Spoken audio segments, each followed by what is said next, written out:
um partido enorme no Brasil chamado Centrão. Eu quero pegar uma linha dessa. É Centrão. Porque o Centrão é um partido. É isso que eu sempre digo aqui. E aí você vai se aliar. Não é formalizado, né? Você vai se aliar a esse partido. Botando magnésio na Casa Civil, que aí ele faz a articulação ficar boa. Fala, Jess. Né? Mas vamos lá.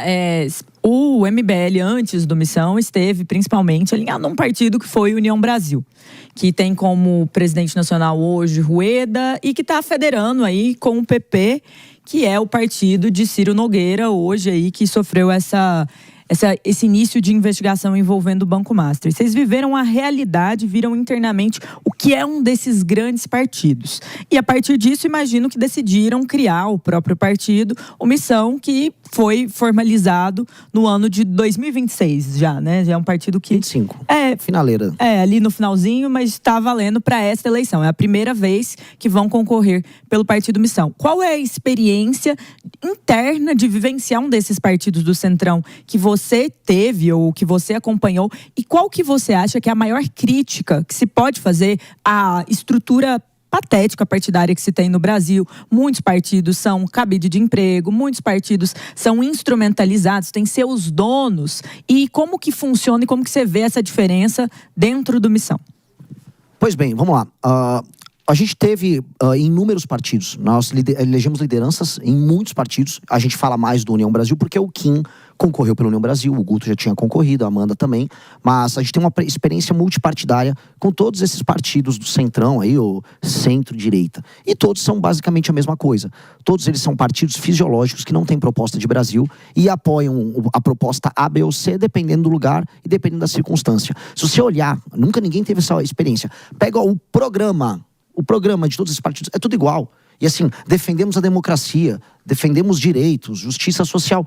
É nada, é uma carta de Papai Noel, porque o objetivo deles, num país doente, politicamente como o nosso, é amealhar espaços políticos. Por exemplo, você ganha uma prefeitura, administra recebendo uma emenda, elege um deputado que é governo, não importa se o presidente é de esquerda ou de direita, e aí você vai, tal qual um parasita, tocando o país nisso. Pois bem, estes caras são o maior problema do Brasil. Eles são um problema maior, inclusive, do que a esquerda. A esquerda é o maior adversário ideológico natural. Mas eles são um problema maior do que a esquerda. Eles são um problema maior do que o bolsonarismo. Mas, geograficamente, é preciso definir um nome até para o eleitor. Tem o centro, tem a esquerda, tem a direita, tem centro-esquerda e centro-esquerda. É que eles não são centro. O que é? Você é o quê? Eles são o lado de dentro e o lado de fora. Eles são, na prática... Aí eu não quero estragar a audiência do programa entrando em coisas muito conceituais.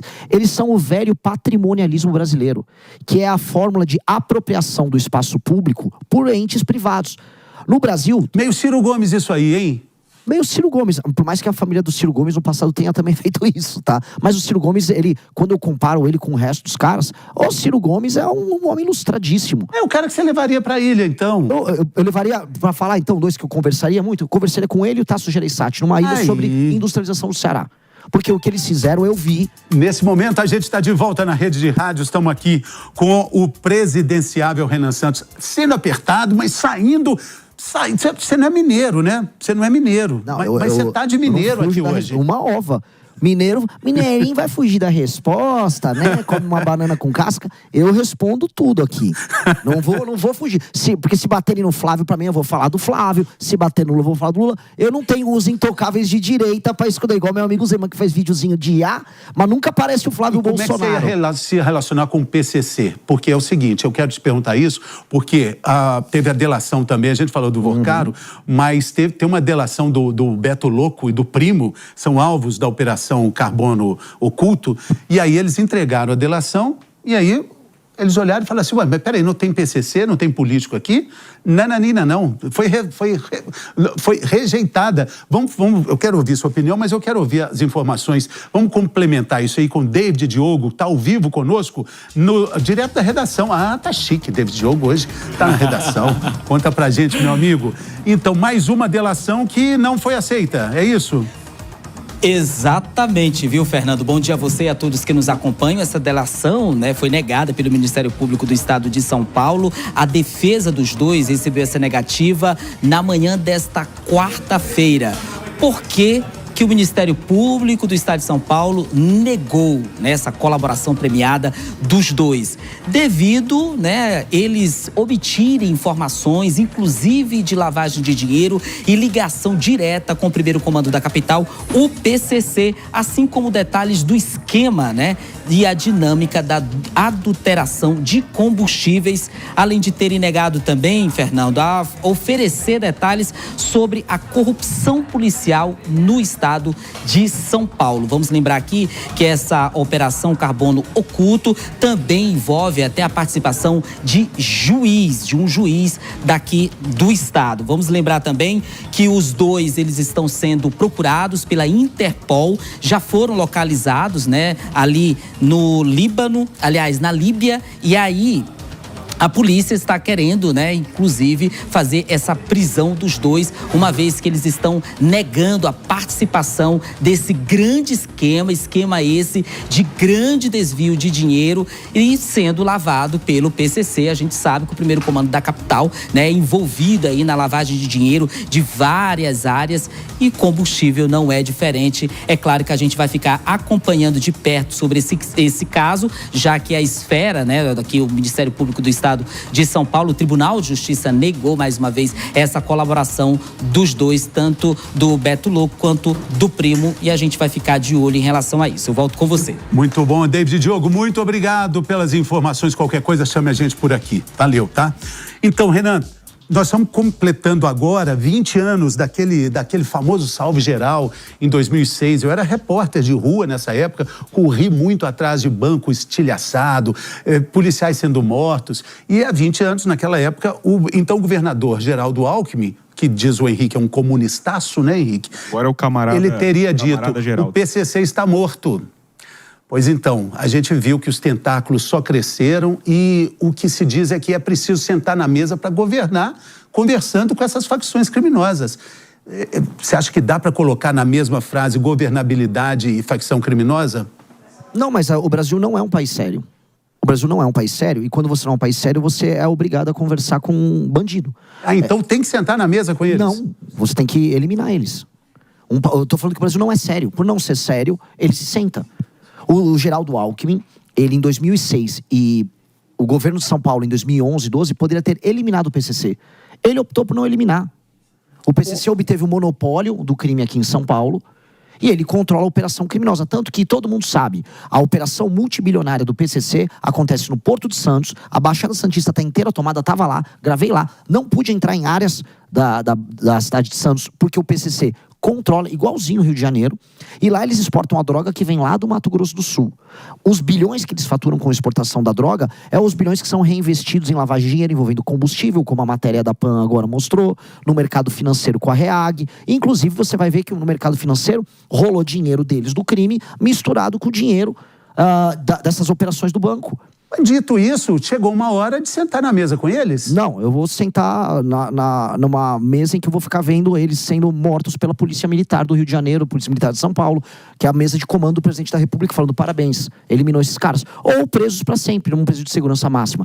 PCC tem que morrer ou deixar de existir. Institucionalmente não pode existir. E um presidente da República que aceite que um pedaço do seu território seja ocupado pelo PCC, Comando Vermelho, ele não está no cumprimento da sua função de presidente. Não está. Está em descumprimento. É ilegal. Um presidente da República que permite isso, ele não é presidente. A cada dia que passa, nós estamos tendo mais notícias de nomes políticos envolvidos com crime organizado. Estou dando esse exemplo aqui porque é um notório recente do suposto envolvimento do ex-presidente da Alerj, na época presidente, Rodrigo Bacelar, com o Comando Vermelho e outros nomes ali no entorno. Políticos que estão envolvidos com o crime. Beto Louco também, que protagoniza essa possível delação aí, também tem esse recorte. Renan, como que você vê e avalia internamente na política essas forças do crime organizado lidando com as autoridades? E você me diria, assim, quem são essas autoridades que você vê claramente que estão mais envolvidas com o crime organizado? Porque muita gente ainda tenta falar que isso é fantasia, que não é assim, mas nós sabemos que países como México, Colômbia, esse foi o caminho que o crime se fortificou e virou incombatível, praticamente. Jess, existem duas maneiras que o crime ocupa um país. Uma é a ocupação horizontal. Quando a gente olha no mapa, você vê um horizonte, certo? Horizontal. Aí você vê as áreas, igual tem um mapa do Rio de Janeiro, ó, isso aqui é CV, isso é ADA. E outra é a ocupação vertical, que é a ocupação pelas instituições. Ou seja, eles vão ocupando áreas do Ministério Público, da Polícia Civil, da política, das ONGs, do mercado financeiro, de portos, autarquias. O PCC, em geral, faz ocupação vertical. Não que ele também não faça horizontal, como a gente viu em Santos. E o Comando Vermelho faz a horizontal. Ele vai tomando áreas de favelas ao redor do Brasil. Para cada uma tem que ter um modelo de destruição. Pois bem, no Brasil, para você virar um narco-estado, você tem que fazer a ocupação vertical. Ou seja, ocupar assembleias legislativas, ocupar posições em Brasília, de modo a você começar a tomar decisões junto com o poder estabelecido. Que é o que aconteceu na Colômbia, que é o que acontece no México. Nós temos que coibir isso, porque nós estamos vamos botar aí 10 anos de separação entre ser um narco-estado e ser um estado disfuncional, que é o que a gente é hoje. E o que a gente tem que fazer nesse meio? Desmontar eles nos territórios e desmontar eles nas instituições. O Rodrigo Bacelar, ele é pouco perto das outras relações que existem. Vamos falar do governo Lula. Há uma ONG ligada à dama do tráfico que fazia lobby dentro do governo federal. E essa ONG, inclusive, publicou um filme na Netflix, chama O Grito. O filme contou com a presença de ministros do Supremo. Ministros do Supremo participaram do filme, assim como cantores, como Oruan e etc. Figuras que são, vamos dizer, institucionalmente poderosíssimas. A partir do momento que você tem uma coisa dessa acontecendo, significa que o crime organizado já está mandando em você. Pra mim, tem que ser todo mundo preso. E não é que as pessoas não sabem. Quando você participa de um filme com Marcola, um filme com o Oruan, com o Marcinho VP, você sabe com quem você está fazendo o filme. Então, assim, o ministro do STF não tinha ideia do que ele está fazendo? Eles tinham ideia, eles sabem o que eles estão fazendo. Todo mundo sabe que o crime organizado avançou nesse nível. E todo mundo sabe agora que para recuperar não vai ser bonito. Não vai ser bonito o que eu vou precisar fazer quando ganhar. Sabe quem tá doido para arrumar isso aí? Chama-se Donald Trump. Tá conversando daqui a pouco com Lula sobre isso também. Para chegar e falar, vamos resolver isso? Vamos resolver? É uma ideia também, pode ser uma colocação. A gente perguntou sobre isso também, né? Você acha que vai ser uma jogada de marketing do Lula, que tem a chance dele causar alguma situação ali para ele utilizar isso na campanha eleitoral, tendo em vista que a rejeição dele tá aumentando e, querendo ou não, o governo tá cada vez mais mal avaliado? E quando foi esse confronto com o Eduardo Bolsonaro, ele cresceu bastante em relação à opinião popular? Para ele faz todo sentido. Para mim, ele vai para os Estados Unidos entregar uma coisa muito boa pro Trump, que é uma causa, e o Trump entregar uma coisa muito boa pro Lula, que é uma causa. Eles não precisam chegar a acordo nenhum. Se eles conseguirem uma boa demanda, eles têm uma boa causa para cada um dos seus eleitorados. O Trump está passando por um período, gente, entendam, de muita queda na popularidade dele. A guerra, o conflito no Irã, pro Trump foi um desastre. A questão das tarifas geraram pressão inflacionária no eleitor de classe média do Trump. Ele está com graves problemas. E o Trump não costuma passar um dia sem arrumar uma confusão. Exato. Será que hoje vai passar? Agora é uma confusão que ele gosta, né? Se ele quiser mostrar para o eleitor latino dele que ele está resolvendo, que esse é o sonho do Marco Rubio, que é mostrar que ele vai resolver o problema do socialismo nas Américas, ele joga uma historinha ali para contar para a turma dele. Então, eu acho que esses dois vão arrumar boas historinhas para os seus respectivos públicos, porque ambos estão precisando. E nesse momento eu vou falar uma coisa para você, Jéssica, que é mais louca. O Trump precisa mais que o Lula. O momento político do Trump é muito ruim. Quem diria, hein, Henrique? O Lula vai lá ajudar o Trump, hein? Eu acho que não vai ajudar, não. Eu não sei se o Trump tem muito como sair da situação que tá, porque a lambança lá nos Estados Unidos é muito grande do que ele vem fazendo. É bem ruim mesmo, a posição dele tá bem ruim. Renan, aproveitar que você foi a Pernambuco há uns meses atrás e visitou a casa em que o presidente Lula nasceu, né? Você jogou sal grosso na casa dele, colocou ele como um inimigo do Brasil. Você enxerga, de fato, o Lula ou os seus adversários políticos como inimigos? Você acha que isso é um bom termo para se utilizar? Eu posso falar que eles são, vamos dizer, adversários enfáticos, mas acho que inimigo cabe, é um sinônimo de outros termos similares. O Lula é um adversário e um inimigo de um Brasil que dá certo. Minha geração, cara, eu não sei quando você tem. Tô com 26. 26. Você também tá sofrendo isso, você vai sofrer. Espero que não sofra tanto mais. Minha geração, quando eu fiz 18 anos, o Lula virou presidente. Eu fiz 18 anos em 2002. Minha geração foi marcada pelos voos de galinha, pelo aumento da criminalidade, pela naturalização de que o país está dividido em dois. O Lula acabou com o meu futuro. Eu tenho 42 anos, sou um cara, do ponto de vista de trabalho, sou um cara de sucesso. Fundei partido político, tenho a segunda maior revista do Brasil, trabalho com ONG, dedico todo o meu trabalho para o MBL. Dito isso, pessoas do meu universo não conseguem comprar uma casa hoje. Minha geração fracassou. A geração que tem 30, 40, 45 anos deu errado. Tá tendo que fazer Uber tendo diploma. E foi o Lula que não fez as reformas para tornar o Brasil um país sério, enquanto ficou comprando o voto dos mais pobres no Nordeste. Esse cara é meu inimigo, sim. Esse cara destruiu a minha geração. Eu tenho que vingar a minha geração contra o Lula. É isso que a gente tem que fazer. Então, quando eu joguei sal, eu fiz o que os romanos fizeram. Quando os romanos destruíram Cartago, havia uma campanha em Roma que se chamava Cartago delenda est. Destruam Cartago. E aí os romanos destruíram Cartago e tacaram o sal em cima e falaram, não vai mais nascer mais nada aqui. Joguei e jogarei novamente. Não pode nascer outro líder populista que divide o próprio país, fica servindo como uma espécie de cafetão da miséria e achando que vai ficar tudo bem. Não vai, cara. Ele acabou com a minha geração e eu vou acabar com a carreira dele. E se você fosse na casa do Milei, lá na Argentina, aí você não ia jogar sal? Você eu ia jogar sal num churrasco argentino com o Milei. É isso que eu vou fazer, que eu sei fazer tão bem quanto os argentinos. Jogar um salzinho ali, ó. Muito bem. Olha só, eu quero também saber a sua opinião. Você trabalhou com seu pai, né? Você está falando de sobrenome, mas você trabalhou com seu pai numa empresa, né? Não, eu fui sócio de outras pessoas na minha própria empresa. Mas, obviamente, que eu já ajudei meu pai quando precisava. Muito bem. Mas eu queria saber sobre a escala 6x1. Você trabalhava de segunda a sábado, de segunda a sexta? Num caso de uma empresa, como é que seus funcionários vão trabalhar? Sua opinião sobre a escala 6x1, que é muito importante, que é o grande debate brasileiro. Só terça e quarta, igual algumas pessoas em Brasília? Algumas pessoas em Brasília. Eu vou trazer uma notícia muito ruim sobre políticos em Brasília. Eu poderia fazer um meme aqui falando que os políticos não trabalham nada, que eles são vagabundos.